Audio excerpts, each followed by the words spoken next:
ይሄ ኤሪያ ይታያችኋል አይደለ? እዩት፣ ተመልከቱት። እኔ ካሜራውን ልልቀቅላችሁ፣ እዩት፣ በደንብ እዩት። እና ማለት ይሄ ኤሪያ ማለት አሁን እንደምታዩት ጨለማ ነው። በዚህ ጨለማ ውስጥ የተወሰኑ አምፖሎች አሉ፣ የተወሰነ ብርሃን ያላቸው ማለት ነው።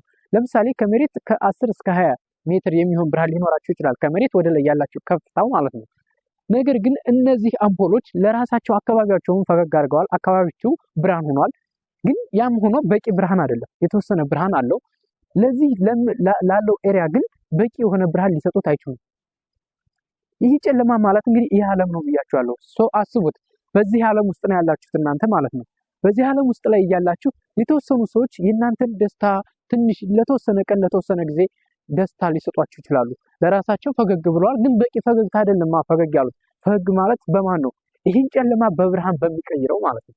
ይህን ጨለማ ወደ ብርሃን የሚቀይረው አምላክ ካመናችሁበትና ከታገሳችሁት ከእናንተ የሚጠበቀው ትልቁ ነገር ትዕግስት ነው።